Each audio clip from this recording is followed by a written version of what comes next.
Olá, salve, salve, muito bom dia. Estamos aqui na área para mais um. A nossa revista radiofônica aqui da PAN, que tem informação, prestação de serviço, entretenimento, tudo isso na nossa conversa dessa sexta-feira, 18 de outubro de 2019. Sejam muito bem-vindos.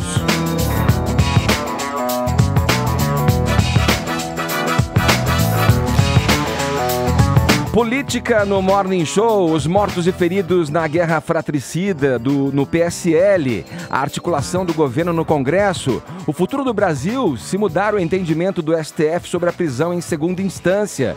Tudo isso estará na nossa conversa com o deputado federal Vinícius Poit, do Partido Novo. Vem com a gente, o tempo fechou, hein? Globo demite 3 pessoas acusadas de tentar prejudicar a apresentadora Maju Coutinho. E as estreias do cinema, a sequência de Malévola com Angelina Jolie, o documentário sobre um dos maiores cantores de todos os tempos. É, claro, quem te vem em mente? Luciano Pavarotti.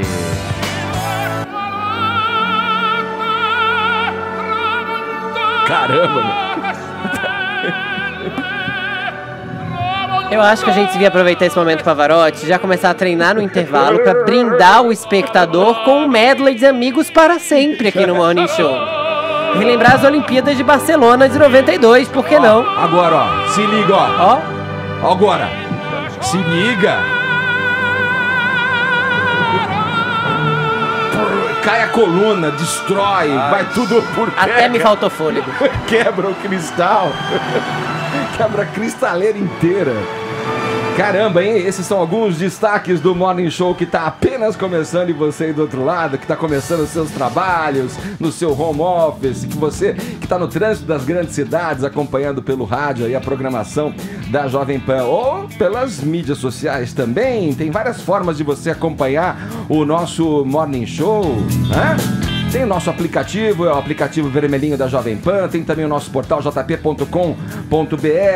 Estamos em nossa transmissão no canal no YouTube. Vai lá, nosso canal transmite todo dia ao vivo a nossa programação e o Morning Show também. Clique na sinetinha, inscreva-se no nosso canal para ficar sabendo quando entra no ar a nossa programação. Já dou as boas-vindas aqui ao Vinícius Poit, que está com a gente. Bom dia, um prazer te receber aqui, Vinícius. Bom dia, Edgar, bom dia a todos da bancada aqui, todos os ouvintes da PAN, prazer estar com vocês aqui no Morning Show. Maravilha, Paulinha já pode anunciar a nossa hashtag, vamos lá. Sim, a galera já tá usando aqui no Twitter, hashtag Política no Morning, Edgar. Vale GIF, vale meme, vamos para os assuntos mais comentados do Brasil nessa sexta-feira.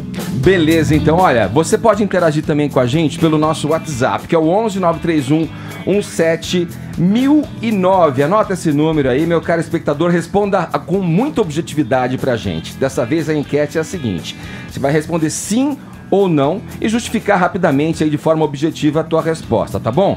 A pergunta que eu faço é: você é a favor da prisão após condenação em segunda instância? Simples assim. É a favor? Sim. É contra? Não. E aí uma breve explicação pra gente. Antes de você dar a tua opinião, deixa o teu nome, tá bom? No início da mensagem, dá o teu nome e de onde você tá falando, tá bom? Então vamos lá, encorajando todos a se manifestarem a respeito da prisão em segunda instância. Resposta sim ou não, justificando objetivamente, beleza? 11 931 17 1009. Já disse aqui, mas ó, pra ver o Morning Show, vai no nosso canal no YouTube, já tem quase 1 milhão de assinantes, de inscritos no nosso canal, e a gente também transmite o programa pelo jp.com.br, como eu disse, e também no nosso aplicativo, tá bom? Todo mundo convidado a passar a próxima hora e meia colado aqui na Jovem Pan, porque o Morning tá apenas começando. O julgamento no Supremo Tribunal Federal sobre a constitucionalidade da prisão após condenação em segunda instância começou ontem. Vamos com as informações do nosso colega repórter Antônio Maldonado. O relator das ações que podem acabar com as prisões após condenação em segunda instância acredita que as teses serão acolhidas e que haverá uma mudança de entendimento. O ministro Marco Aurélio Mello defende que condenados tenham direito de responder em liberdade até que não haja mais possibilidade de recursos e espera ser seguido pela maioria dos colegas. O plenário do Supremo Tribunal Federal retoma na semana que vem o julgamento sobre o alcance da chamada chamada presunção de inocência. Na prática, os ministros estão discutindo novamente a legalidade de prisões serem decretadas após a condenação ser confirmada por um tribunal colegiado, que é justamente a segunda instância da Justiça. A diferença é que, dessa vez, a decisão final terá efeito erga omnes, o que significa que o entendimento a ser firmado valerá para todas as instâncias da Justiça com cumprimento obrigatório. A primeira sessão do julgamento começou com o presidente da Corte, ministro Dias Toffoli, esclarecendo que o que seria discutido não tem relação com qualquer caso específico. Que fique bem claro que esse julgamento e os e o presente julgamento não se refere a nenhuma situação particular. Estamos diante de ações abstratas de controle de constitucionalidade. Em seguida, iniciou-se a leitura do resumo do processo por parte do relator, o ministro Marco Aurélio Mello. Frisa a necessidade de o Supremo pronunciar-se a respeito da constitucionalidade da norma. Destaca que a decisão proferida no referido habeas não possui efeito vinculante, nem firma a regra geral quanto ao tema, mas vem repercutindo no sistema judicial brasileiro. Após a leitura do relatório, 19 advogados se revezaram na tribuna para defender uma mudança de entendimento. Basicamente, todos argumentam que a Constituição e o Código de Processo Penal estabelecem que prisões só podem ocorrer quando não houver mais possibilidade de recursos no processo. É o caso do advogado Juliano Breda, que representa a OAB no julgamento. O entendimento da Ordem dos Advogados do Brasil é no sentido de reafirmação da Constituição da República, é no sentido de reafirmação da independência e da liberdade do Poder Legislativo. O ex-ministro da Justiça, José Eduardo Cardoso, também falou como advogado, representando o PCdoB, que é autor de uma das ações. Ele lembrou das consequências do encarceramento no Brasil. Não é justo pisotear-se a Constituição cidadã para termos uma política que joga contra a sociedade, que joga contra os seres humanos, que aniquila vidas, porque basta colocar alguém atrás das grades para que essa pessoa nunca mais se recupere, com honrosíssimas exceções. Após o término da sessão, o ministro relator disse acreditar em uma mudança de entendimento. 7-4 ou 6-5. E ficaria muito contente se as duas juízes do tribunal viessem com a tese que o relator vai sustentar. O julgamento será retomado na manhã de quarta-feira com as falas da Advocacia Geral da União e da Procuradoria-Geral da República. Em seguida, os ministros começarão a pronunciar os votos, começando justamente pelo relator Marco Aurélio Mello. Diante da complexidade da matéria, a expectativa é que o julgamento siga até pelo menos quinta-feira. É bom lembrar que, caso haja uma mudança de entendimento, cerca de 4.800 presos podem ser beneficiados, sendo 38 condenados pela Operação Lava Jato no Paraná. Dentre aqueles que poderiam ser postos em liberdade estão o ex-ministro José Disseu e o ex-presidente Lula. De Brasília, Antônio Maldonado. Tá aí a reportagem do nosso colega repórter Antônio Maldonado. Já vou aqui colher as impressões do Vinícius Poit, que está com a gente. Você que está chegando agora, hoje acompanhando o Morning Show aqui na nossa bancada, comentando os assuntos, o deputado federal pelo Partido Novo, Vinícius Poit. Quais foram as suas impressões nesse primeiro dia do julgamento acerca desse assunto, né? A prisão após a condenação em segunda instância, Vinícius? Edgar, primeiro começando pelo final, eu sou totalmente a favor da prisão após a condenação em segunda instância. A gente precisa avisar o Zé Eduardo Cardoso aí que a sacanagem, né, o que é inaceitável é o que o STF faz com a população brasileira. No mundo inteiro tem duas opções, basicamente, e o Brasil é o gênio que não se encaixa em nenhuma delas. Uma das opções é dos Estados Unidos. Após a primeira instância, prende e o cara aguarda atrás da cadeia os recursos, né, e ser julgado em alguma outra instância. A segunda opção, a gente pode ver na França ou em Portugal, ou em algum outro país, aonde ele pode responder e recorrer em liberdade, mas são pouquíssimos recursos. No Brasil, não. 30 tipos de recurso, uma infinidade de idas e vindas, milhões de advogados, horas do judiciário, dinheiro, porque quem consegue recorrer tudo é quem tem muito dinheiro para pagar. Não bastasse isso, os caras queriam aprovar lá na mini-reforma política usar dinheiro do cidadão, usar dinheiro do pagador de imposto, usar dinheiro do fundo partidário para pagar advogado de cara que está preso, que nem processo eleitoral tá mais. Então, acho que não pode confundir aqui o direito de defesa, né, com o direito à legítima impunidade. Né? O direito à legítima defesa com o direito de impunidade. No Brasil, a gente fica protelando isso. E aí, o único questionamento, Edgar, é muita coincidência isso não ser discutido desde 1940, para começar a ser discutido a partir de 2009, e o negócio, depois de mensalão e tudo mais, com esse monte de gente que a gente está vendo presa atrás das grades, a gente discutir se pode ou não a prisão após o julgamento em segunda instância. Ainda mais no ambiente político onde a gente espera, o brasileiro está com esperança, o brasileiro voltou a acreditar, cara, político pode ser preso, gente poderosa pode ser preso, gente rica pode ser preso. Aí o STF quer passar além da sua, vamos falar, jurisdição e praticamente legislar e mudar a regra do jogo, gente. Eu queria te devolver a seguinte forma. O Zé Eduardo Cardoso, eu concordo com muito do que você falou aí, mas o Eduardo Cardoso, ele se embasa ali na Constituição. A Constituição diz diferente. Se isso ainda vai evoluir e se chegando a alguma decisão sobre isso, deve haver alguma mudança na Constituição, dentro de uma cláusula pétrea, que aí viria a partir de uma Assembleia Nacional Constituinte, para que isso fosse alterado.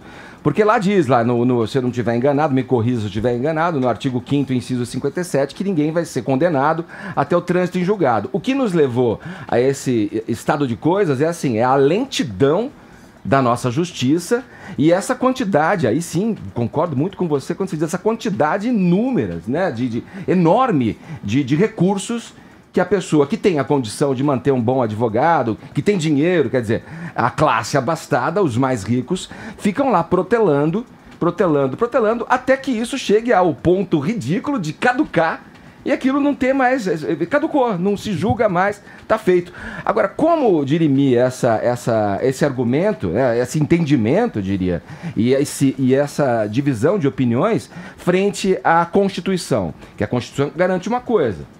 O que está sendo votado, de alguma maneira, extrapola o que está escrito na Constituição. Como é que você vê isso? Eu acho que se a Constituição... O que tem que acontecer para que... O que está sendo votado, eu entendo que, eu até conversando com alguns meses, é uma interpretação da Constituição, né? E aí eles estão ferindo uma própria jurisprudência deles mesmos que já admitiu a prisão após julgamento de segunda instância. Tem uma PEC também tramitando lá no Congresso, onde deu uma baita polêmica na CCJ. Uma PEC, uma proposta de emenda constitucional, para justamente alterar a questão da prisão. Eu acho, Edgar, para mim, isso não deveria ser discutido agora. A gente tem outras prioridades no nosso país para cuidar. A gente tem um monte de gente lá que nem saneamento básico tem. A gente tem problema na educação, quando a gente para tudo para discutir. E, basicamente, o que a gente tá, o que a população está vendo? Por que a população vai lá? É a prisão do Lula. É a prisão de toda a turma aí do Edu Cunha, do Cabral, do Zé Dirceu, ou de políticos que estavam envolvidos no escândalo. Sim. É isso que a gente está discutindo. Agora, fora isso, é só bom lembrar, tem milhares, aliás, centenas de milhares de assassinos, estupradores e vários outros criminosos que vão ser soltos. Então, pra gente deixar... Isso aí é uma prisão preventiva, Isso aí é uma dúvida também. Eu gostaria de falar sobre isso com você. A princípio falava assim, 180, 190 mil. Aí falou, não, mas não é bem isso. Aí o número... A aferição feita, e agora parece-me um número mais realista, tá na matéria que o Maldonado trouxe pra gente. São 4 mil pessoas ali que estariam dentro dessa...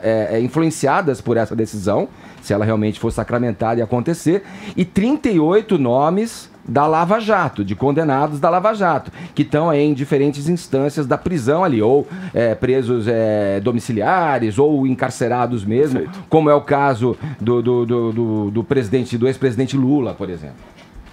Não sei se o Vinícius ia comentar alguma coisa, mas se for 38 mil com 38 contra 4 mil, a gente não pode esquecer, porque às vezes na política, desculpa, Vinícius, só para colocar um ponto que para mim é crucial. Sempre eu falo na construção de pontes, construção de diálogo, só que a política virou muito extremo, né? Ou é A ou é B. E as pessoas talvez encaram um julgamento desse com uma ideologia, ou pensando no que ele defende, o que ele acredita no mundo, por causa desses 38. A gente sabe disso. Só que esquece que tem milhares de outros que serão soltos e que deveriam continuar presos. Esse cuidado o Toffoli já tomou na primeira fala dele ali, só porque ele diz o seguinte, ele abre a sessão dizendo, olha, como se não estivesse personificando essa votação em um nome X ou nome Y. Pelo amor de Deus, sabendo, né? Aí é cara de pau, né? Sabendo que o ex-presidente Lula é a figura central dessa decisão, né? E por falar no Lula, a minha pergunta é em cima disso, Vinícius. Ontem eu assisti a mais recente entrevista que o ex-presidente deu para o UOL, e ele reforça esse discurso que ele não troca a dignidade dele pela liberdade. Então, apesar dessa decisão poder favorecê-lo, ele mantém aquele discurso de que quer continuar na cadeia até ser de fato absolvido. Como é que você vê este discurso do Lula em meio a essa decisão que pode tirá-lo da cadeia? Cara, o Lula ele foi condenado, não foi só pelo juiz Sérgio Moro, foi pelo TRF4, foi por vários entendimentos, não só de uma instância da justiça. Eu acho que isso é um populismo barato. Eu acho que isso é querer insistir numa mentira, querer insistir numa história que praticamente daqui a pouco é só ele que vai acreditar. Né? Não sei se... O pessoal fala, mas se o Lula for solto, cara, pelo amor de Deus, não tem mais vida política ali. É querer insistir numa história, sabe quando dá um all-in? Sabe aquela expressão? Quando você joga tudo, vou arriscar tudo. É o que o Lula está fazendo. Querer dizer, não vou sair, eu quero ainda provar que é uma farsa, né, do Dallagnol ou do Sérgio Moro. Eu acho que essa é a tática dele, Vinícius, com esse tipo de discurso. Certo. E eu queria mostrar também, Vinícius e Edgar, uma curiosidade que teve sobre essa decisão de ontem, da segunda instância, que foi um tweet apagado da conta do presidente Jair Messias Bolsonaro, que dizia o seguinte: aos que questionam, sempre deixamos clara a nossa posição favorável em relação à prisão em segunda instância, proposta de emenda à Constituição que encontra-se no Congresso Nacional, sob a relatoria da deputada federal Carol Detoni. Esse tweet acabou sendo apagado e horas depois, o Carlos Bolsonaro, filho do presidente, fez um tweet dizendo o seguinte: eu escrevi o tweet sobre segunda instância sem autorização do presidente. Me desculpem a todos. A intenção jamais foi atacar ninguém, apenas expor o que acontece na Casa Legislativa. Ou seja, Edgar, talvez pela primeira vez, Carlos Bolsonaro admite, para a surpresa de ninguém, que ele tuita na conta do pai. Exatamente. Isso que todo mundo sabia, mas também chama meio a atenção que o presidente da República não tenha controle sobre suas redes sociais. É meio grave que uma mensagem tenha que ser apagada depois de ser publicada porque ele não leu antes, porque ele não autorizou antes. Aliás, tem uma grande diferença entre ter uma equipe de mídias sociais que se reúne com o dono da conta, traça um planejamento, traça uma estratégia e tudo, portanto, é publicado com a autorização dele, e ter uma pessoa de sua família tuitando como se fosse você. O Carluxo não é uma equipe de mídias sociais. Ele é o filho do presidente. Aliás, era vereador até muito pouco tempo. O vereador federal, como se dizia, né? Já que estava passando muito tempo em Brasília. Está licenciado. Só que eu acho que a gente tem que pensar claramente no que é que isso significa. E eu não estou falando agora só no caso do Bolsonaro, não. Em vários casos. Porque escrever textos numa conta que é verificada, portanto, oficial de alguém, sem ser esse alguém, não incorreria em falsidade ideológica? Por exemplo, as regras da internet são todas muito nebulosas. Mas como é que você assume a personalidade de alguém na conta oficial dessa pessoa, sem a autorização dessa pessoa nesse caso, já que esse tweet foi publicado? Eu acho que é muito importante de se pensar nisso. E muito importante de se pensar que, mais uma vez, Carlos Bolsonaro arranja tretas, inclusive internas, por causa de seus dedos nervosos ou textos ininteligíveis de redes sociais. Como é que você entende, Vinícius, isso aí que o Fefito trouxe, rapidamente? Não, acho que o Fefito aí tá forçar a mão um pouco, porque normalmente a pessoa que tem a conta verificada, às vezes conta de ajuda de uma equipe dela e tal. Mas a equipe traça estratégia junto, publica tudo autorizado. Nesse caso, não. Mas eu não acredito nessa, puxa, não foi sem querer, ele não me autorizou. Eu acredito que o presidente tem Então ele tá controle mentindo, da vida. então grave quanto? Mas ele assumiu isso. Eu acredito, tudo bem, mas eu acredito que o presidente tem controle do que está sendo postado na rede dele. Agora, Por que você acha que ele apagou nesse caso? Então? acusar, porque foi polêmico, talvez seja estratégia deles. Eu vi cada coisa acontecendo nas redes sociais, a Então, gente mas já aí, viu. então, se é estratégia, Posta o uma Carlos coisa. estava mentindo. Cara, eu não vou julgar se Não, ele tá aí é mentindo tão ou não. grave quanto? Pode ser grave, mas acusar de a falsidade ideológica, Eu não tô moralmente... acusando, eu tô falando que as regras da internet são meio Não, sim, nebulosas, sim, sim. deputado. Então é importante pensar. Moralmente pode ser ruim. Aí cada um julga o Carlos e o presidente Bolsonaro como quiser. Agora, puxa, será que isso é um crime? Eu acho que não, tá, Fefito? Então, a minha opinião só. Eu acho que a gente forçar a mão um pouco e outra coisa, a gente dá muita atenção para esses tweets, a gente dá muita atenção para essas falas do presidente ou falas do Calucho, Edgar, Fefito e ouvintes. E pouca atenção para o que realmente o governo federal está fazendo, para que realmente o que está acontecendo no Brasil. Mas ele não é o responsável por isso? Não é a Eu própria sei, conta Edgar. dele Ele que joga é meio uma fumaça, errada. a cada passo ele joga uma fumaça. Ele podia Só que- estar falando outra coisa no Só que Twitter sabe qual que é o dele. problema? Talvez joga essa fumaça porque a gente sempre tá ávido por isso. Ô, tuitou aquilo, tuitou... Cara, voltando... Tem tanta coisa para melhorar no nosso país, tem tanta prioridade. Eu acho também que ele deveria priorizar mais essas coisas, viu, Edgar? Pois é, inclusive Mas nas comunicações não vamos- dele. Então não vamos dar mais atenção para isso. Ué, mas Vamos olhar como? pros problemas do nosso país. Não, mas não dá, Vinícius. Mas Ele acho que a gente continua não deve fazendo. comentar, tipo, o Bolsonaro vai lá no Twitch... deixa, é o tweet dele, fala Até lá. porque as redes sociais dele são um canal oficial de comunicação. Olha, Ele, sei. ele faz live sempre, ele twitta novidades sempre, ele pauta a imprensa a partir do Twitter dele. Não dá pra simplesmente ignorar. Exato, esse é um ponto. Eu concordo com você, lógico que a gente tem problemas maiores e o Brasil e o povo, tanto quem votou nele quanto quem não votou, espera que as coisas andem. Agora, é de dentro pra fora que surge a nebulosidade. Parece, claro, uma estratégia dele de se administrar no caos. No caos ele consegue reafirmar uma posição radical, pela qual ele é visto também. Quer dizer, a gente quer soluções. Quem tenha votado nele ou não quer soluções. Ele tem um estilo de governar, tá claro isso. Agora, é uma estratégia que ao mesmo tempo que ele pede transparência para o partido, para entrar nesse imbróglio, a gente já vai esmiuçar um pouco mais essa crise no PSL, sim. Mas ele pede transparência, clareza na condução do partido, na divisão dessas verbas, como as coisas aconteceram, principalmente em torno das acusações dessas candidaturas laranja, mas ele ao mesmo tempo protege o clã dele, o filho. Ele põe ali uma blindagem no Flávio.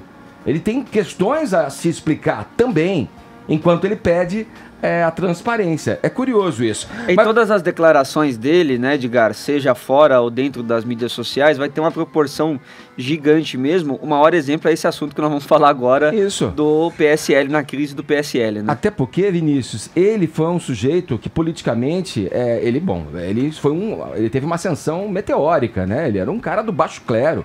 Pouca gente sabia quem era Bolsonaro antes do CQC começar a divulgar, antes dele cair na mídia e tal, e chegar ao cargo mais importante do país. Edgar, Mas ele surgiu através das mídias digitais. Mas só para afirmar um negócio, eu também acho, se eu fosse o presidente da República, a minha rede tem que ser mais institucionalizada. Aí tá o ponto do Fefito, tem não é? que ser mais institucionalizada. A partir do momento que eu assumo o cargo de deputado federal, o que eu falo tem repercussão. Eu também acho isso. E eu acho arriscada essa estratégia do presidente. Meio Trump. Eu acho que a gente, como brasileiro, como cidadão, como deputado, como jornalista, como quer que seja, cara... Vamos dar atenção para outras coisas positivas? Vamos dar mais visão para o tanto de emprego que foi gerado em setembro? Vamos dar fala para o Paulo Ebel? Todo mundo sabe quem é Paulo Ebel, o cara do governo digital, da desburocratização, ou para o Salim Matter, ou para o ministro Tarcísio, ou para outras coisas positivas, porque senão o cara soltou um tweet, todo mundo só fala disso na mídia, só fala disso. Edgar, lá no plenário, cara, é um negócio que eu não acredito às vezes. Eu fico olhando de um lado e do outro, o pau comendo, um criticando o outro e fala do presidente, do Queiroz ainda, e do Flávio, da BNDES, do Lula que tá preso, e o Lula livre. Cara, não dá. E o Brasil ainda continua com 100 milhões de pessoas sem acesso a esgoto em casa, sabe? O cara sai do ensino médio sem saber a regra de 3, não consegue entrar na faculdade. Então assim... Vou entender isso como uma crítica ao governo, então, que você tá fazendo. É uma crítica construtiva, sabe por quê, Edgar? Ó, meu voto no primeiro turno, João Moedo, sou do Partido Novo, é meu time. É o presidente que eu achei que seria, acho que seria o mais preparado para o Brasil. Segundo turno, eu votei no presidente Jair Bolsonaro. Então, quando eu critico, e às vezes as pessoas acham ruim, eu falo que é uma crítica construtiva. Mas uma coisa eu posso falar, Edgar, dos governos recentes, é o governo federal, tô falando de estrutura de governo federal menos corrupta. Isso eu tô lá vendo, não tem corrupção, os caras estão indo atrás, estão ganhando eficiência, estão batendo em cima desse ponto. E, cara, aqui não tem toma lá da cá, não tem troca. E a gente sabe que muita coisa, às vezes, demora para passar no Congresso, e agora no Senado vocês estão acompanhando, porque o governo não cede. Então isso é algo que eu acho que a gente tem que olhar, Edgar, senão a gente só procura o ponto negativo. Sim. Vamos procurar o ponto positivo. Você fazendo essa crítica aí estaria queimado se fosse do PSL. e como liberal que eu imagino que seja, não citou o Paulo Guedes, hein? Falou do Tarcísio. Sabe por quê? Cara? Porque às vezes a gente fala do Paulo Guedes e eu defendi o Paulo Guedes na comissão especial, defendi na CCJ, e eu defendo essa turma aí como o lado cheio do copo do governo. Só que quando a gente fala do Paulo Guedes, tem que falar dos caras debaixo dele, porque às vezes ninguém sabe. Sim. O que movimenta aquilo ali? Um Salim Matar, um Carlos Pio, um Carlos da Costa, um Paulo Ebo, Wagner Lenhart, que agora vai tocar reforma administrativa desse governo. A gente tem que dar louros aí pro time que tá forte, tá engajado na missão. Vera, quero te ouvir ainda mais sobre essa questão da crise no PSL, mas o Vini tem aqui a acrescentar ao nosso debate aqui alguma informação. Essa crise só aumenta, é difícil até saber por onde a gente começa. Nossa, isso aí, né? A gente vai pincelando e acaba se esquecendo, né, de tanta coisa que acontece ali nessa crise do PSL. Acho que pode ser por aqui, Vini, ó. Um deputado do partido assumiu a autoria daquela gravação que veio a público em que o líder do PSL na Câmara, o delegado Valdir, se refere ao presidente Bolsonaro como vagabundo. Isso. Vini, quem é esse deputado? Você vai se lembrar, né, do Daniel Silveira, do PSL, aquele deputado fortão, Edgar, que polemizou durante a campanha quando rasgou aquela placa da Marielle Franco. E ele causa bastante polêmica lá na Câmara, inclusive ontem ele acabou agredindo ali o repórter Guga Noblat também, quando tirou o celular da mão dele. Só pro nosso ouvinte, espectador, vá pro YouTube ver a foto, porque de nome eu não me lembrava, por exemplo. Agora mostrou a foto. Lamentável. Isso. Vai lá. Foi aplaudida pelo agora governador do Rio de Janeiro. Ao lado do outro deputado ali, o Rodrigo Amorim. Enfim, o Daniel Silveira revelou ter sido aí o autor do áudio, Edgar, vazado do delegado Valdir, né, que é o líder do partido, o PSL, se manteve como líder do partido após tantas discussões, listas, nós vamos falar mais sobre isso daqui a pouco, mas antes eu quero mostrar, né, qual foi o áudio em que, em meio a essa disputa interna, ele acabou acusando o presidente Jair Messias Bolsonaro de interferir ali na disputa interna do PSL e o chamou de vagabundo. Vamos ouvir. Vamos lá, tá aqui, ó. É bom demais. Está gravado, tem gravado. E aí eu vou dizer o seguinte, Luiz, eu vou impedir o presidente. Aí eu mostro a gravação dele. Eu tenho a gravação. Não tem conversa. Não tem conversa. Eu imputo o presidente. Mas o presidente se presta pra Acabou, cara. Eu sou o cara mais fiel esse vagabundo, cara. Eu botei nessa porra. Eu andei no sol 246 cidades. No sol gritando o nome desse vagabundo. Não. Tá aí, acho que deu pra ouvir, né, as falas aí do delegado Valdir. E aí, Edgar, foi toda uma disputa, porque tudo começou com aquela fala do Bolsonaro sobre o Luciano Bivar estar queimado, né, no partido. Aí teve investigações, inclusive, da Polícia Federal em torno do Luciano Bivar, no caso do Laranjal, do PSL, lá em Pernambuco. Aí na quarta-feira o Bolsonaro se reúne com deputados para tentar isolar o Luciano Bivar do partido e nessa tentativa colocar o Eduardo Bolsonaro como líder do partido. O PSL consegue reunir ali, portanto, 27 assinaturas. O Eduardo Bolsonaro chega a falar como líder do partido. Vou ficar até dezembro, né? E pasme, para pacificar a coisa, né? O Eduardo Bolsonaro dizendo isso. Depois, o PSL consegue uma outra lista. Sim. E olha, Edgar, olha só o absurdo da coisa. As duas listas juntas somam 59 assinaturas. Só que o PSL tem 53 parlamentares. Ou seja, 6 deputados votaram tanto a favor do Bolsonaro, Eduardo Bolsonaro, como a favor do delegado Valdir. Sim. Mas aí acabou ficando o delegado Valdir mesmo, a Câmara autorizou ali, a lista que prevaleceu foi a favor dele, e aí teve esse áudio vazado pelo Daniel Silveira que justificou que vazou esse áudio porque estava ali percebendo um gesto de conspiração contra o presidente Jair Bolsonaro. Já deve ter escutado aquela história, Vini, popular do relojoeiro que ao remontar o relógio sobra peça. Exatamente. Vamos a Brasília. Ô Zé, eu vou chamar você de Mandiná, hein, Zé? Porque essa palavra implosão aí, você usou aí algumas horas antes de tudo isso acontecer, desses áudios surgirem aí no PSL. E sobrou, Zé, até pra Joyce Hasselmann. Agora podemos chamar de ex-líder do governo no Congresso. E olha, ela caiu atirando, Trindade. Todo mundo que sai desse grupo aí sai atirando. Muito bom dia, Edgar, bom dia a todos. Olha, Edgar, eu estou convencido de que cidades têm alma, né? São Paulo, Rio, Belo Horizonte nunca são iguais. E acho também que governos têm espírito, governo tem alma. Cada governante é de um jeito e leva aquilo para o governo. Isso é óbvio porque ele é eleito pela maioria e leva ali esse pensamento médio. E esse episódio extrapola a crise PSL. É uma crise muito mais geral e virou uma crise de governo porque leva esta cicatriz para a alma, para o jeito do governo Jair Bolsonaro. Ele conversa com vários líderes de partidos políticos, hoje foi com o Gilberto Kassab e saiu do Palácio da Alvorada exatamente dizendo que quer paz e que o país precisa resolver problemas mais urgentes. Mas não há como seguir com o governo numa crise assim, porque trata-se de crise de confiança. A confiança é uma das justificativas para mostrar o porquê do progresso da humanidade.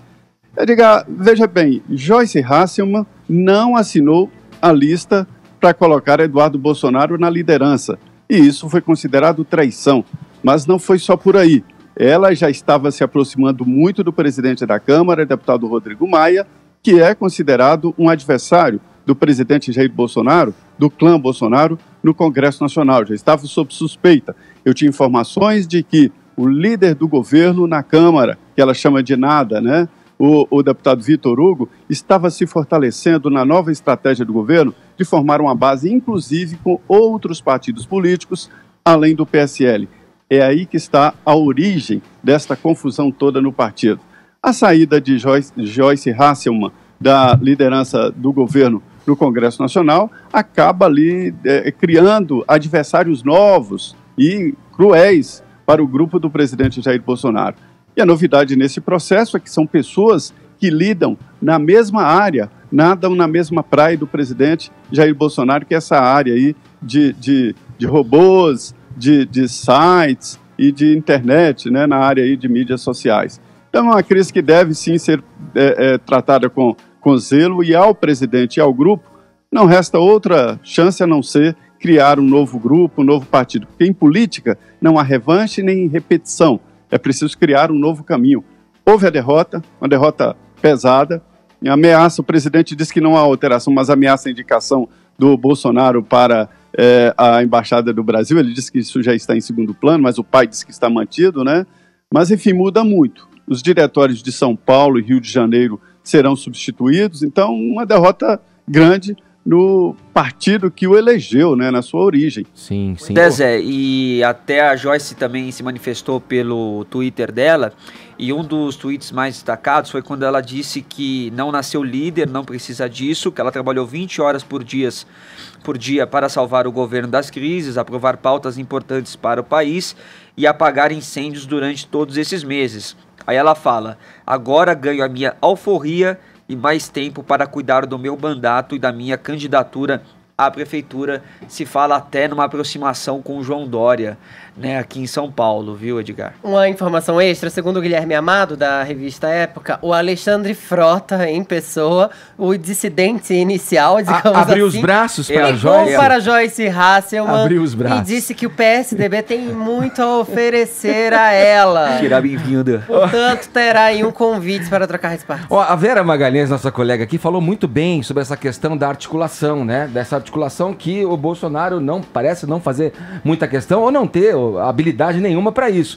Uma dessas rusgas foi criada a partir de uma aproximação de Joyce Hasselmann com o prefeito, o governador João Dória, né? E que causou ali uma ciumeira, porque o Bolsonaro tem na cabeça dele que todo mundo tá articulando ali para se dar bem e surfar nessa onda que ele e o bolsonarismo criaram, enfim.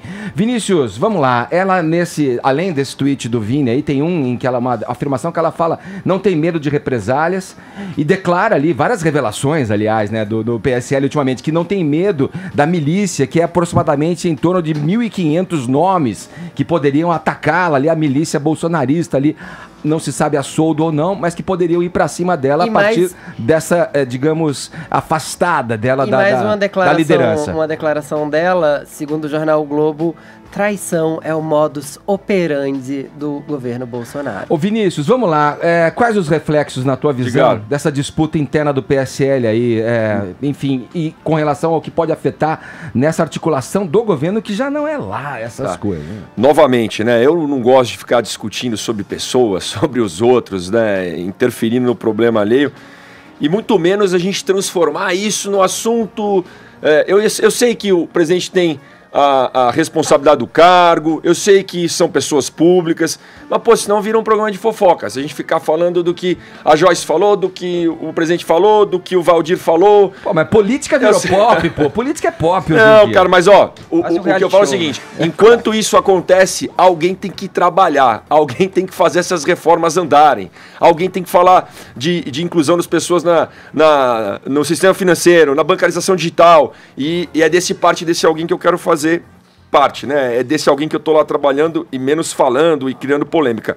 Mas eu tenho que, né, agora como deputado federal, comentar isso aqui com vocês. Pois é, agora essa é a bancada aqui. O presidente Jair Bolsonaro, ele tem uma trajetória já meio... Né, já que a gente tá no morning show, vou falar outro termo em inglês aqui, o one man show, assim, entendeu? Ele é um cara que teve uma trajetória mais solitária no Congresso Nacional, ele nunca foi um cara de partido.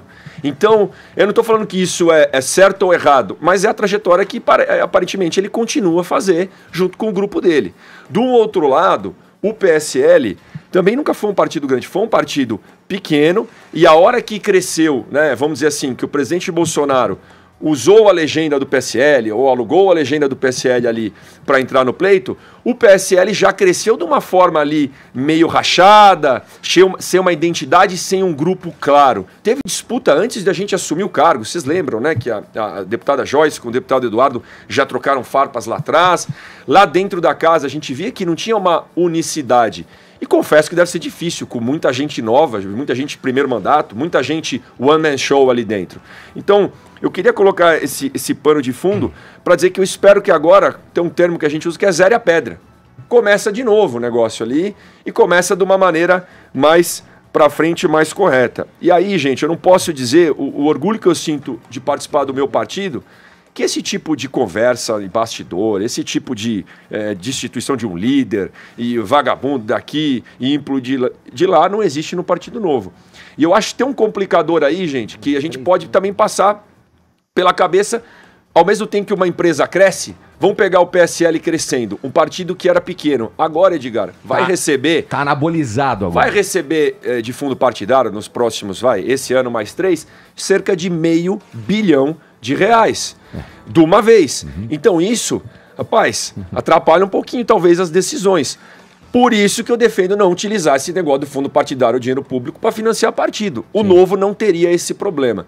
Então, quero colocar esse pano de fundo, um comentário sobre a deputada Joyce. Ela tinha uma postura mais agressiva, que às vezes eu acho até que passava do ponto antes de virar líder do governo. Elogio a postura dela, que começou a botar panos quentes. Mais conciliadora. Começou a ser mais conciliadora, que é algo que eu gosto mais.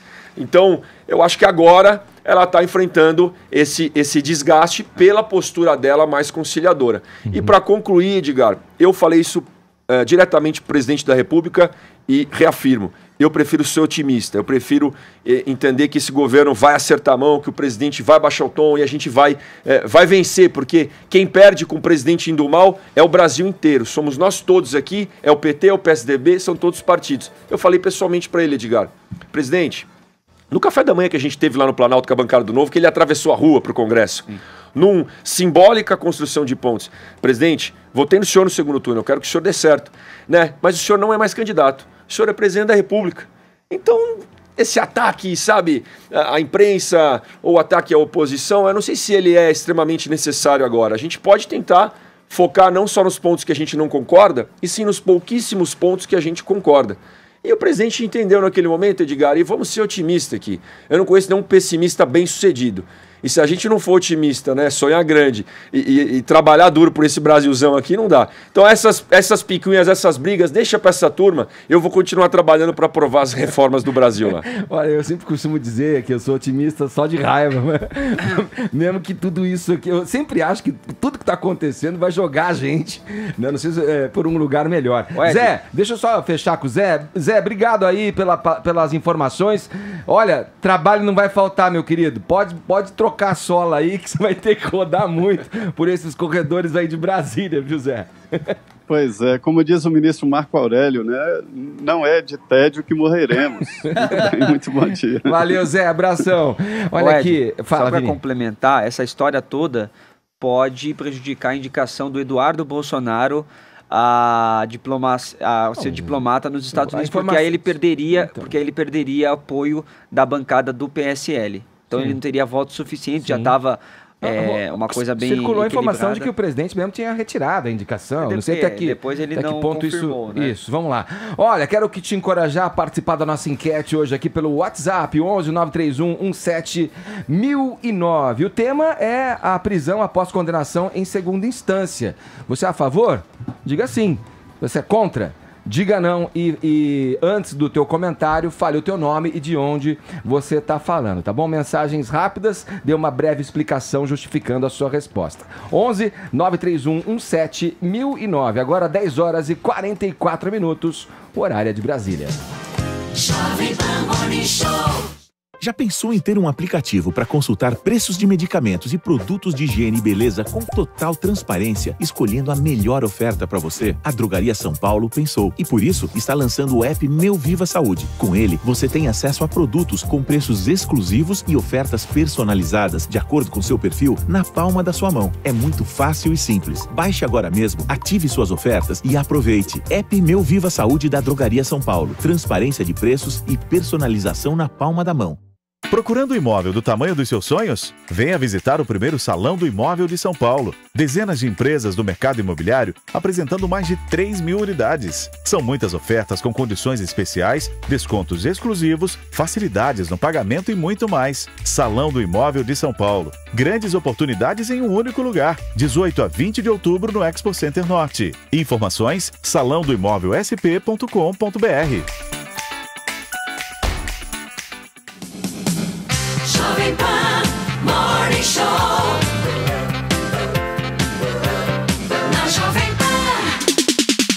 De volta com o Morning Show nessa manhã de sexta-feira, hoje recebendo aqui o deputado federal Vinícius Poit. Vamos seguir aqui no programa. Olha, é o seguinte, próximo assunto, a TV Globo demitiu 3 pessoas acusadas de tentar prejudicar a apresentadora Maju Coutinho. Claro que quem tem os detalhes dessa história é ele, Fefito. E aí, o que aconteceu, Fefito? Vocês lembram que há um tempo foi publicado um texto e alguns sites replicaram dizendo que a Globo já tinha acendido ali um sinal amarelo porque estava preocupada com a quantidade de erros que a Maju Coutinho teria cometido no jornal Hoje?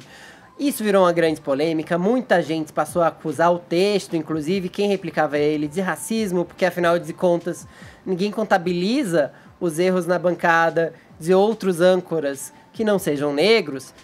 Era machista, né, o texto, né? Maldoso. Você achou machista e maldoso, Vini? Demais. E aí, muita gente criou uma rede de proteção à Maju, muito certa, essa fada sensata, que é muito competente. E aí, agora, a Tarde é Sua, o programa da Sônia Abrão, disse que ontem, inclusive, disse em sua edição de ontem, que 3 pessoas foram demitidas lá do jornalismo da Globo por causa dessa história, porque essas 3 pessoas seriam as pessoas responsáveis por contabilizar os erros e passá-los para a imprensa. Ixi. Na maldade mesmo, para tentar derrubar a Maju. Um clima de sabotagem, praticamente um clima de PSL, de gente se puxando o tapete de gente. Uma coisa louca, um laranjal em chamas. Mas o que acontece é que a Globo procurou já alguns veículos que tentaram ouvir o outro lado, e a Globo nega que isso tenha acontecido, que 3 pessoas tenham sido demitidas por espalhar isso pela Maju. Agora, verdade ou mentira sobre isso? A gente tem que parar pra pensar que há muito tempo a entrada de alguém numa bancada de telejornal não causava tamanho rebuliço, né, Vini? Exato, e eu digo machista, Fefito, porque assim, a Maju, ela entrou no jornal hoje justamente para trazer um diferencial para o programa, que é a questão do improviso, que ela tem desde quando ela era a moça do tempo, né? Então, obviamente, que quando você para de ler o teleprompter e vai para o improviso, você está mais exposto ao erro, né? E por ser os primeiros dias também, obviamente que tem um nervosismo ali até você se sentir totalmente confortável à frente de um telejornal tão importante como é o Jornal Hoje. Você ficar elencando, assistir o programa e pegar cada erro. E os erros eram assim, comeu a palavra A de uma tal palavra. Fora que ela Maju corrigia tira em sequência. muito de letra, né? Não é aquela tipo, ficou perdida e aí, nossa, então, assim, ficou um silêncio, ninguém sabia o que fazer. Ninguém faz isso com nenhum apresentador de telejornal, gente. E ela, além de tudo, é carismática, quer dizer, fato marcante que a presença dela, uma mulher negra, competente, esteja lá na bancada sozinha, sem ter ninguém do lado, segurando essa onda. Boa. Eu acho que a Maju só merece elogios. Continue arrasando, Maju. Você viu que você falou teja, né? Em vez de esteja. Ah, é que lá... Anota aí, tá vendo? anota aí, Mais anota aí. matéria do Fefito agora desculpa. também. Anota aí, Vini. É uma Desculpa contração, usar uma né? gíria, desculpa usar Corruptela, uma sei lá. gíria. Pois é, tá, ou melhor, está. Vamos lá, seguindo aqui, girando o assunto, deputado Vinícius Poit com a gente hoje aqui, deputado federal pelo Novo. A gente não quer perder a oportunidade de falar das reformas da agenda econômica, assuntos que eu sei, né, que você... Agora eu gosto. Tem muito interesse. Fofoca não. Embora não tenha citado o Paulo Guedes aqui, foi na raiz mas ali. você também adora Maju, Vinícius. Ô Vinícius, pra isso a gente... Não conheço ainda. A gente trouxe aqui pra isso a nossa especialista Mor, concorre a todos os prêmios da categoria. E também adora Maju, que não larga o assunto. Adora a Maju e adora as novelas da Globo, viu? Também. É uma Gosto de noveleira. novelas, o Fefito não conhece meu lado. Esse lado. Denise Campos de Toledo, bom dia. Vamos lá, dia. Denise. E aí? Denise trabalhando muito na agenda do governo, agenda liberal. Eu queria saber da implementação agora de novas propostas. Nós temos como novidade aí a equipe econômica se posicionando para deixar em segundo plano reforma tributária e mandando possivelmente a agenda já na semana que vem alguma novidade em relação à reforma administrativa, em relação a despesas obrigatórias. Nisso eu queria saber como é que você vê essa condição. Nós tivemos até o Rodrigo Maia hoje já tuitando que ele ainda coloca a reforma tributária como uma das prioridades e já tem uma proposta avançando lá na Câmara. Você acha que dá para conciliar essa agenda? Primeiro, obrigado, é um prazer estar com você aqui, Denise. A gente já teve em outras oportunidades juntos e esse é um assunto que eu gosto muito. A gente está falando de gerar emprego, a gente está falando de algo que vai afetar a vida de quem está nos escutando aí, seja no busão, seja no trabalho. Espero que não esteja atrapalhando sua rotina de trabalho aí, mas que está escutando a gente. Reforma tributária. Esse assunto ainda está quente na Câmara dos Deputados. Por mais que eu também escutei esse papo, parece que não vai ser prioridade e tal, mas, inclusive, meu colega, o Alexis Fontaine, deputado federal do Partido Novo, é o craque nisso daí, deu uma aula pra gente esses dias no gabinete. É a reforma que vai fazer diferença e vai gerar emprego, Edgar. É a reforma que vai tirar essa complexidade dos tributos no Brasil. O Brasil não é um país, é muito imposto, mas esse não é o maior problema, gente. O problema é a complexidade. O que é isso? A quantidade de imposto que a gente paga. Imposto sobre propriedade. O que é o imposto sobre propriedade? A gente paga PTU, paga IPVA e paga um monte de imposto. Imposto sobre a renda. Né? Todo mundo paga o imposto de renda e tem vários impostos ali nas empresas. E o imposto sobre o consumo. E normalmente um país como o Brasil, e isso é normal, a gente tem comparativos no resto do mundo, país mais pobre, que é o nosso país, não tem jeito, né? A gente tributa pouco na renda e tributa muito no consumo, que é onde a população gasta, desde a gasolina, Edgar, metade é imposto. Até o arroz, o feijão e por aí vai. Peraí, aí tem um ponto que eu queria pegar, porque ontem eu vi uma entrevista da deputada Samia Bonfim, do PSOL, e ela falava no argumento dela algo que corrobora o que você está dizendo aí. Sabe por que não corrobora? Sabe por que não corrobora, Edgar? Deixa Porque eu entender. a solução da esquerda, né, é tributar renda e tal. Não, mas isso também. Mas isso, a solução... Mas a questão relacionada ao tributo, que vai lá no consumo, que o pobre proporcionalmente paga mais, porque aí vem o tributo na forma do pãozinho, do leite, das coisas básicas da alimentação. Isso também é o que você está falando aí. Aí sim, aí talvez numa diferenciação venha lá a proposta, desde a taxação das grandes fortunas até uma proporcionalidade com relação às taxas. A gente não tem que taxar, quer dizer, não é taxar paga mais a renda, não é taxar mais a renda, é fazer todo o brasileiro ter mais renda.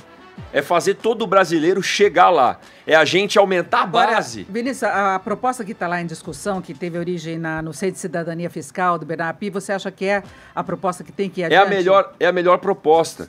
Quando a gente fala de reduzir a complexidade tributária, então são 5 impostos e 1. Vou dar uma simplificada aqui, gente. São 3 impostos federais. É o tal do IPI, que é o Imposto sobre Produto Industrializado. É o PIS e COFINS. Esses são impostos federais. Aí tem o ICMS, que é o estadual, que é um rolo. Se a gente for falar disso aqui, Vivido, é a transferência de um estado para o outro, é o diferencial de alíquota e por aí vai. E o ISS, que é o imposto municipal. A gente pegar esses 5 e transformar em um só. Isso vai dar um ganho de escala, gente, pro Brasil. Inclusive, eu quero aproveitar que essa semana foi ao ar no Jornal da Manhã uma série de matérias que eu fiz sobre reforma tributária, explicando cada uma das propostas, exatamente esse ponto, e a primeira delas é isso. Está no site da Jovem Pan, está no Face, quem quiser ver, tem as 4 propostas.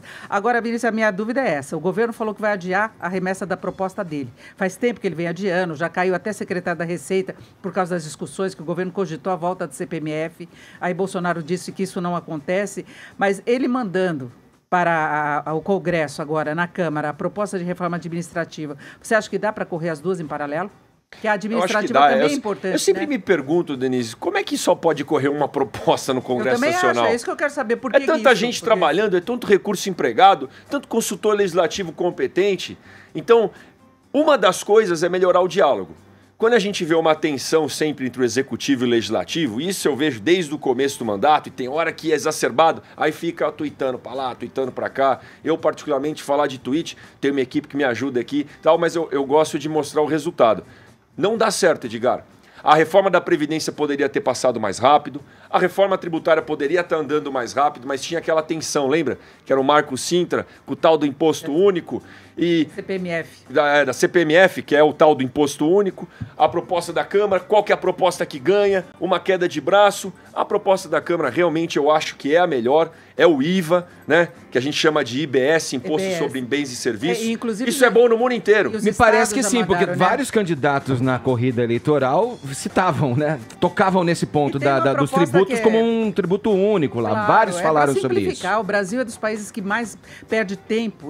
Tempo é dinheiro para as empresas, só para você administrar a complexidade do sistema. Você pega o ICMS, cada um é uma legislação, tem guerra fiscal e os estados estão aderindo a essa ideia da proposta, que ele já tem até um substitutivo para ver como é que vai ser o tratamento do ICMS. Isso ajuda.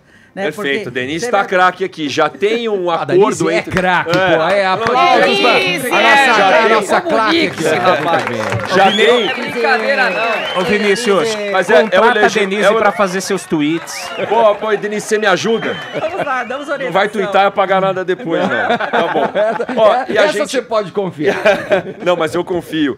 Mas é isso, até os estados já têm um acordo em relação ao ICMS. Então essa proposta tem tudo para andar. E particularmente, viu, Denise, eu acho que podia andar várias ao mesmo tempo. Meu time conhece lá, eu sou meio workaholic, né? Meu time do gabinete deve estar escutando isso, né? Um ano com a reforma da Previdência ainda não está aprovada. É um negócio meio absurdo. Se dependesse de mim, é pacote anticrime, é reforma tributária, é a reforma administrativa que foi colocado aqui. Essa reforma, particularmente, é um xodó para mim. A hora que a gente for falar de meritocracia no serviço público, a hora que a gente for falar, se Deus quiser, de fim de estabilidade para alguns cargos, a hora que a gente for falar de enxugar algumas máquinas, né? E deixar o recurso prioritário para a saúde, para a educação, para a segurança. A reforma administrativa, para mim, gente, vai ser alguma coisa que vai botar o Brasil para andar. Não adianta só querer tirar do nosso bolso, tem que tirar do governo, né? E não é só ficar contra servidor público, que às vezes as pessoas têm ideia que é isso, que a gente acha que não vale a pena, que você não tem que ter. Mas o problema, Edgar, eu estava conversando nessa semana até com o Paulo Guedes, ele falava assim, que eles têm cursos próprios. Não, falei a respeito da reforma administrativa mesmo. Você deu um pito nele, que moral da CPMF ou não? Não, a CPMF a gente já conversou numa entrevista que eu fiz com ele aí faz uns 15 dias, a gente falou no ar a respeito disso. Vamos ligar para ele, ô Denise, agora? Não pode? Tá na linha aí? Vamos falar com ele. Será? Vamos tentar? Então, mas aí ele falava exatamente disso, que tem cursos, que na verdade não são exatamente cursos, mas quando o funcionário público ele faz esse curso, ele imediatamente tem um avanço na carreira. Sim. Então ele vai fazendo o curso e vai aumentando, agregando salário, e vai crescendo e fica muito acima da média do setor privado. E aí você vai comprometendo o orçamento do governo com a folha de salários. Isso acontece também nos estados, não é apenas no âmbito federal, é um problema seríssimo, é um dos problemas maiores que a gente tem quando fala em ajuste fiscal. Aqui, abrilhantando esta bancada já ilustrada do Rádio Brasileiro, Denise Campos de Toledo. Obrigado, viu, Denise? Então, bom dia a todos. Bom Cristal trabalho, polido, fada sensata, irreparável, incorrigível. Vinícius, acho que nós vamos te liberar também, tá? Maravilha. Valeu, obrigado aí pela Obrigado pela participação aqui, os ouvintes atentos. Espero que eles gostem, que nem sempre vai ter polêmica, briga, sangue, mas a gente gosta de falar de trabalhar, viu, Edgar? Aqui é sempre foco na solução. Valeu. Valeu, Vinícius. Agora 11h03, horário de Brasília. Estamos de volta com o nosso programinha de rádio Morning Show. Segue! É tanta paixão, te amo do fundo do meu coração. Acho que tá muito mal. Eu juro. Olha só, grita. O cantor Leonardo e a mulher, a Poliana, estão comemorando 23 anos de casados. Olha. Nas redes sociais ele já fez são 3 crises do 7 superadas. É verdade.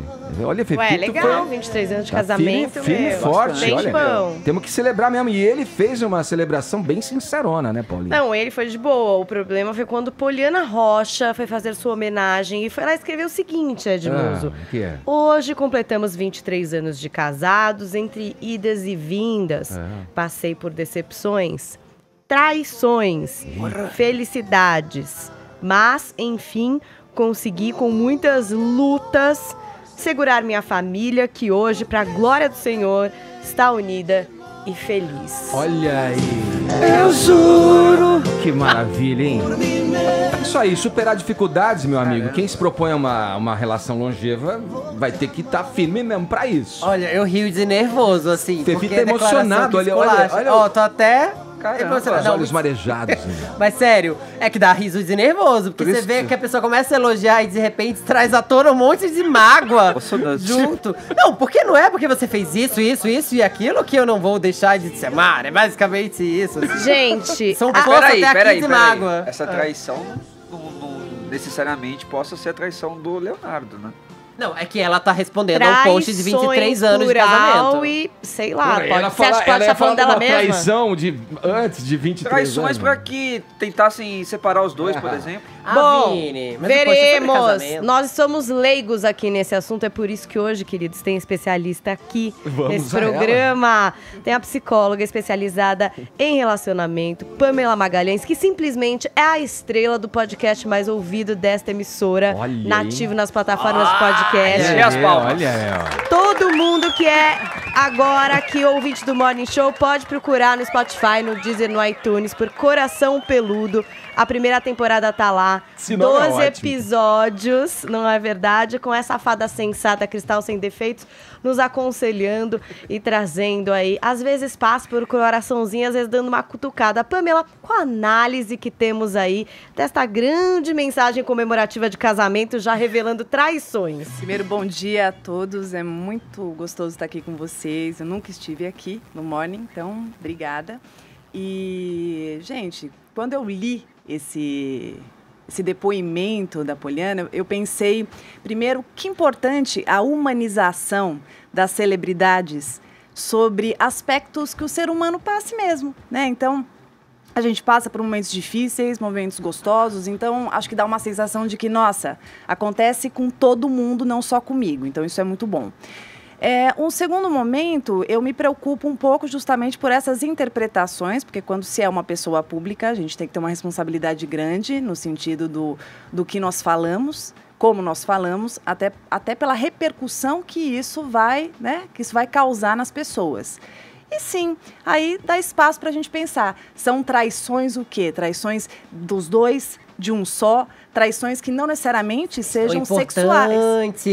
Porque sertanejo tem essa pecha, não estou generalizando, mas tem essa pecha de homem mulherengo. O próprio Leonardo nunca escondeu que é mulherengo, sempre falou sobre isso em entrevistas e tudo mais.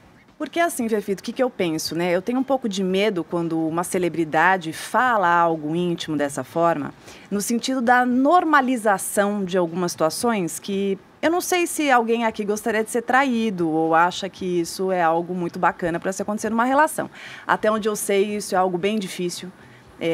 Todo mundo aqui tem uma espécie de uma preocupação com isso, mesmo que seja mais seguro. Ninguém quer passar por uma situação de infidelidade, a não ser que seja um acordo, né? E daí não uma relação traição, aberta, tá né? tudo certo, eu faço, você faz e a gente está aqui justo. Então, eu acho que vale para todo mundo ponderar um pouco aquilo que se fala, se faz e cuidar da nossa privacidade. Que, aliás, pensando numa relação longeva, como você disse, Edgar, eu acho que a gente tem que cuidar bastante da nossa intimidade, porque tem coisas que fazem parte da vida do casal. Eu concordo com isso aí, porque eu acho que, por um lado, a pessoa fazer um desabafo em rede social, enfim, onde quer que seja, onde ela fez, nem sei, foi no Instagram. No Instagram e tal. Eu acho que isso já é uma opção da pessoa. Eu não me preocuparia, então é engraçado ouvir você falar, Poliana, porque, assim, eu não acho que isso pode influenciar um fã. Eu acho que tem eu prefiro ficar com a tua primeira frase ali. Você fala assim, não, humaniza o artista. Mostra que o artista também é passível de equívocos, de erro, né? Então eu sou mais daí. Até porque na minha educação, eu sempre fui educado para assim, olha, todo mundo é igual. Fulano trabalha ali, tá na televisão, é o cantor, é uma celebridade, mas é igual a gente. Só tem uma profissão aqui. Sim. Agora, por outro lado, fazer isso publicamente é uma opção dela, né? Eu sou pela reserva. Eu não sei, cada um tem a sua maneira de ver. Sabe que eu ia perguntar também pra Pamela? Que a gente teve 2 separações recentes e que foram conduzidas de forma bastante diferente. Então teve Thiaguinho e Fernanda Souza, que juntos comunicaram isso, estão mantendo o seu silêncio, tocando aí as suas vidas individualmente. E a gente teve outra, que foi do Pedro Scooby e da Luana Piovani. O Pedro Scooby engatou num namoro com a Anitta logo na sequência. Eles começaram a postar muito sobre isso. Aí a Luana Piovani foi lá e respondeu. Enfim, virou uma coisa louca que até a gente ficou acompanhando aqui no Morning Show. Quando as pessoas se separam, eu tô falando de pessoas públicas e da gente também, porque a gente também usa o Instagram, né, Ed? Quem nunca acabou com um crush e depois de menos de uma semana viu uma foto dele com outra, sabe, em rede social? Esse uso da rede social, essa questão de terminar, externar que terminou e também trazer esse novo amor para todo mundo ver, inclusive para o ex. Como que a gente lida com isso, Pamela? Eu acho que cada um tem uma sensação, uma forma de lidar com essas situações, que sendo uma celebridade ou não sendo, o sentimento é sempre o mesmo, é doído, né? Então, assim, é complicado, tem as fases do luto que precisam ser passadas, né? Isso não tem jeito. Só que, assim como nas celebridades você vai ter uma pessoa que é mais ponderada, e uma pessoa que tem mais dificuldade de conter as suas emoções e tem uma necessidade de exteriorizar, para mim, por exemplo, nós, réis mortais, sim, né, também. A gente tem, de repente, um movimento mais imediatista, mais impulsivo, e tem aquele também que é mais reservado. Então, eu vejo que a gente precisa, sim, independente da profissão que tenha, pensar bastante, ponderar no momento que a emoção vem, como que vai ser dizer isso, escrever? Porque não importa, se eu escrevo amanhã, terminei meu casamento e tal, eu vou estar ali propensa das pessoas escreverem, de comentarem, de me procurarem, e eu vejo muitas vezes que as pessoas não aguentam as consequências desses atos. Ah, mas todo mundo agora quer se meter na minha vida, todo mundo quer saber, todo mundo me pergunta.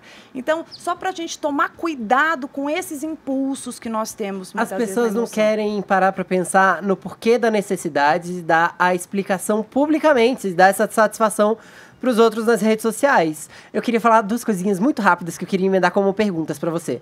Você tava falando, a Paulinha falou de quando acaba, o Instagram tá cuidando muito, as redes sociais estão começando a cuidar da saúde mental dos outros. Depois dos likes, o Instagram acabou com aquela aba que você fiscaliza quem curtia o quê, quais os likes, até mesmo pra você não ir ver o seu ex lá dando like em foto de boy ou de mina, qualquer coisa do tipo. Sim. Então, assim, acho que as redes sociais também estão se ligando que a gente é meio stalker. Então a gente pode ficar um pouco obcecado. E aí a minha segunda questão tem mais a ver com a história do Leonardo. Tem gente que casa sabendo que vai ser traída, você acha? Porque tem gente que tem um perfil de traidor, você não acha? Não é uma questão de generalização, mas que você sabe que aquela pessoa é mais malandra, que talvez ela tenha mais possibilidade de incorrer num chifre. E tem gente que aposta mesmo assim. Casamento é apostar. Eu acho que nós casamos Doideira isso aí que você falou, Fefito. Ah, mas eu acho que tem gente. Eu acho que tem gente que casa sabendo que vai levar um chifre. Caramba, meu. Você sabe o que eu acho? Eu acho que, assim, todas as nossas escolhas amorosas dizem muito sobre nós.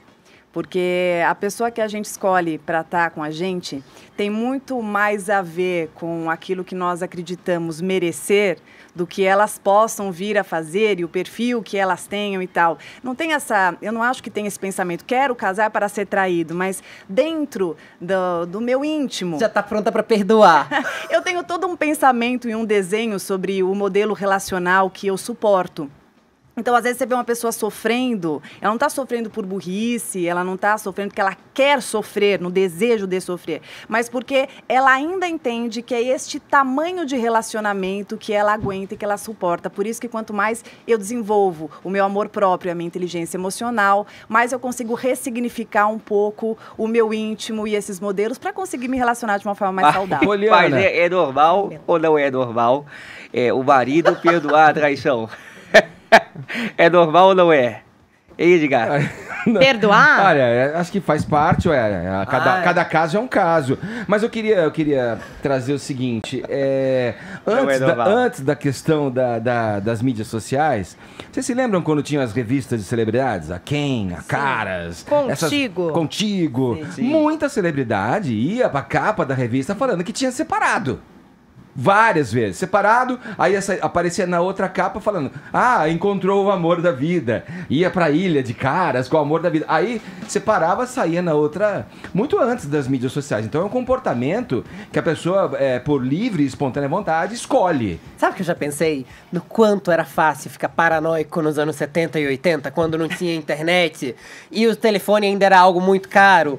Você saía do trabalho pra ir pra casa, ninguém sabia como era o seu percurso, ninguém tava falando com você entre uma coisa e outra. Se houvesse um imprevisto e você não usasse o orelhão pra ligar pra casa ou pra vizinha pra avisar o que aconteceu, a pessoa ficava em casa matutando. E, estranhamente, elas pareciam mais mentalmente saudáveis nesse sentido, porque tinha menos satisfação. Eu acho que primeiro que a cultura, né, vai mudando de acordo com o comportamento, né? Então a gente tem aí o nosso comportamento hoje bastante diferente, justamente estimulado por todos os facilitadores tecnológicos e evolução, inclusive, que nós tivemos. Eu não sei se antes era menor, eu acho que era de outra forma, né? As pessoas, inclusive, reprimiam muito as suas emoções.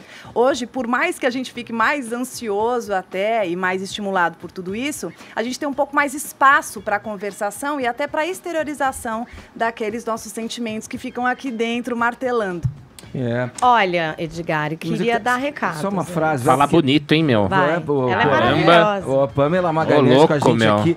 Eu acho o seguinte, hoje, com todo o individualismo, esse egocentrismo muito propagado em função aí do que as pessoas podem fazer nos seus canaizinhos, onde elas se sentem quentinhas e confortáveis, né, que são as mídias sociais, pouca gente está preocupada em se doar, né, numa relação. Está muito mais preocupado em ver o que eu vou atender aos meus anseios só. E para uma relação duradoura, que é o que acho que é o tema do que a gente está falando aqui, você tem que se doar, cara. Não é só coisa boa. Você tem que entender que vai passar uns perrengues, vai sofrer junto e construir junto. E se você me permite acrescentar sobre a pergunta do Fefito que você está falando, essa questão de expor também nas redes sociais, por exemplo, acabou de terminar e aí já está com outra pessoa e já coloca e tal, eu acho que envolve muito isso, o sentido da empatia.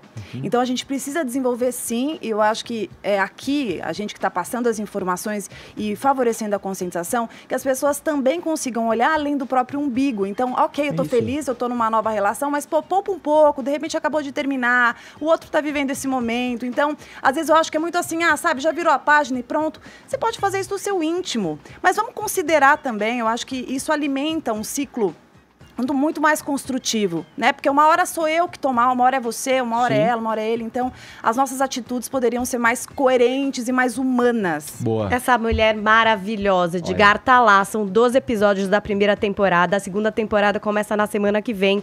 Toda quinta um episódio novo. Da primeira temporada, o nosso mais ouvido é Como Reconhecer um Jogador Emocional. Queridos, agora só indo lá no podcast Coração Peludo pra ouvir. E o primeiro episódio da próxima temporada, na quinta-feira, em todas as plataformas de podcast. A gente vai falar sobre relacionamento abusivo, um episódio muito importante para todas as mulheres e homens. Não é só para mulher, não, esse podcast, é para todo mundo que tá num relacionamento ou que saiu de um, que tá precisando de uma ajuda aí nessa área. Eu e Psipamela, que no Instagram é @Psipamela para quem quiser seguir. Toda quinta-feira nas plataformas de podcast com o Coração Peludo e também aqui na página da jovempan.jp.com.br/podcasts. Obrigada, Pamela. Obrigado. Agradeço, um prazer, gente. Obrigada. Pamela Magalhães com a gente aqui, psicóloga, falando com a gente sobre relações duradouras e traição no Morning Show. Como é que tá a nossa hashtag aí, Paulinha? Conta pra gente. Agora tá cheio de gente querendo falar de relacionamento. Vai todo mundo lá pro podcast, queridos. Rafael Ferreira usou Política no Morning e disse o seguinte: esses quebra-paus sempre ocorreram nos bastidores dos partidos. A diferença é que estamos na era digital, onde tudo é divulgado muito rápido. Hoje conseguimos ver tudo. André Machado, sou a favor da prisão em segunda instância e até mesmo em primeira instância. Claudinho Ferreira, hashtag Política no Morning, não tem como falar nessa decisão em segunda instância sem tocar em política. Aí fica uma questão: se o ex-presidente Lula não estivesse diretamente ligado a isso tudo, esse assunto estaria em discussão? Certamente que não. Aí as participações dos nossos ouvintes na nossa tag de hoje. Boa, vamos ver como é que foi a participação dos ouvintes do Morning Show pelo WhatsApp também nessa enquete nossa aqui. A favor ou contra a prisão após condenação em segunda instância? Solta pra gente aí, Bruno. Aqui de São José dos Campos. E sim, sou a favor da prisão em segunda instância. E infelizmente parece que somos votos vencidos, né? Mas enfim, um grande abraço a todos e parabéns pelo ótimo programa.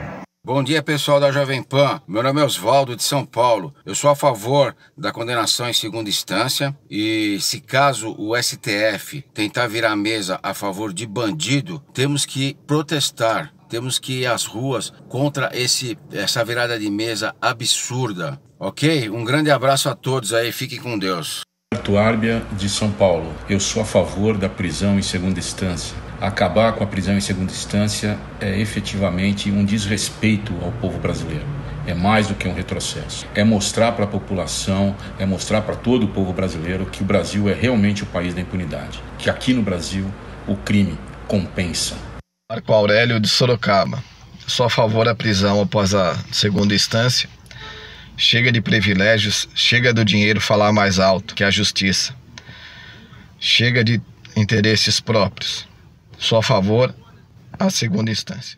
Bom dia, sou Márcio Marinho, advogado de São Paulo. A minha opinião é completamente favorável à prisão após segunda instância. Entendo ser um grande progresso da justiça no combate à criminalidade e principalmente à impunidade do Brasil. Um bom dia e um abraço a todos do Morning Show. E a participação do ouvinte aqui na nossa enquete de hoje, a favor ou contra a prisão após condenação em segunda instância? Lembrando que essa enquete você encontra também no nosso portal jovempan.com.br. Agora 11h26, horário de Brasília. Jovem Pan Morning Show. Vamos lá. Amigos para sempre, gente. Olha, assim a gente termina mais uma edição do Morning Show, agradecendo o prestígio da sua audiência. Bom final de semana para todo mundo. Cuidem-se sempre. A gente volta na segunda, a partir das 10 da manhã, aqui pela Jovem Pan. Sextou. Vambora. Cuidem-se, hein? Sempre. Tchau, até a próxima. Valeu, Silvião. Morning Show.